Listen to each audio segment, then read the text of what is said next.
விருதுநகர் மாவட்டம் அருப்புக்கோட்டையில் பெண் டிஎஸ்பி மீது தாக்குதல் ஏற்பட்டது. அதன் நேரலை காட்சிகளை பார்த்துக் கொண்டிருக்கிறோம்.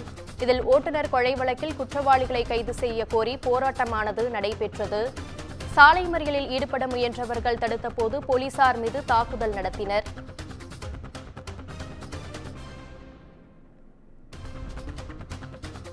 இதுகுறித்து 3 பேரிடம் விசாரணையானது தொடங்கப்பட்டுள்ளது.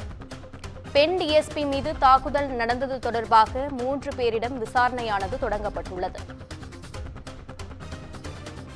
இதுகுறித்த கூடுதல் விவரங்களை எமது செய்தியாளர் செந்தில் வழங்க கேட்கலாம். வணக்கம் செந்தில், இது குறித்த கூடுதல் விவரங்கள். அதாவது சுகன்யா, ராமநாதபுரம் மாவட்டம் கமுதி பெருமாள் தேவன்பட்டி பகுதியைச் சேர்ந்தவர் காளிமுத்து. கனரக ஓட்டுநரான இவர் நேற்று விருதுநகர் மாவட்டம் திருச்சுழி அருகே வந்தபோது 2 இருசக்கர வாகனத்தில் வந்த மர்ம நபர்கள் அவரை சரமாரியாக வெட்டிவிட்டு தப்பி ஓடியுள்ளனர்.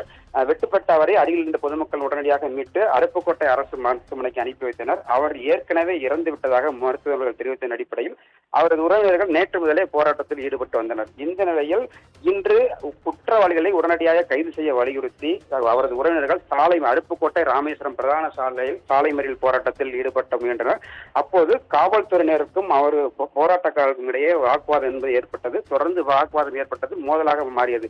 குறிப்பாக காவல்துறை துணை ஆய்வாளர் காயத்ரி தலைமையிலான காவல்துறை பாதுகாப்பு பணியில் ஈடுபட்ட போது காவல்துறை துணை ஆய்வாளர் காயத்ரியை போராட்டக்காரர்கள் தலைமுடியை பிடித்து இழுத்ததும் அவரை தாக்கியதுமான காட்சிகள் தற்போது ஏற்பட்டுள்ளது. தொடர்ந்து அந்த பகுதியில் ஒரு பதட்டமான சூழ்நிலை காரணமாக போராட்டக்காரர்கள் அதிகம் இருந்த காரணத்தினால் காவல்துறையினர் அவர்களை கட்டுப்படுத்த முடியாத சூழ்நிலை ஏற்பட்டது. சுமார் 1 மணி நேரத்துக்கு மேலாக போராட்டம் என்பது நீடித்து வருகிறது.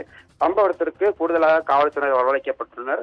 மேலும் மாவட்ட காவல் கண்காணிப்பாளர் கண்ணன் மற்றும் தென்மண்டல ஐஜி உள்ளிட்ட காவல்துறை உயர் அதிகாரிகள் வருகை தந்துள்ளனர். இந்த காட்சிகள் தொடர்பாக பெண் காவல்துறை அதிகாரியை தாக்கியது தொடர்பாக 3 பேரை பிடித்து காவல்துறையினர் விசாரணை என்பது நடத்தி வருகின்றனர். தொடர்ந்து உறவினர்கள் தாக்கினார்களா, மற்ற கட்சியினர் யாரும் உள்ளே புகுந்துள்ளனரா இது குறித்து தொடர்ந்து விசாரணை என்பது மேற்கொள்ளப்பட்டு வருகிறது. உங்கள் விவரங்களுக்கு நன்றி செந்தில்குமார்.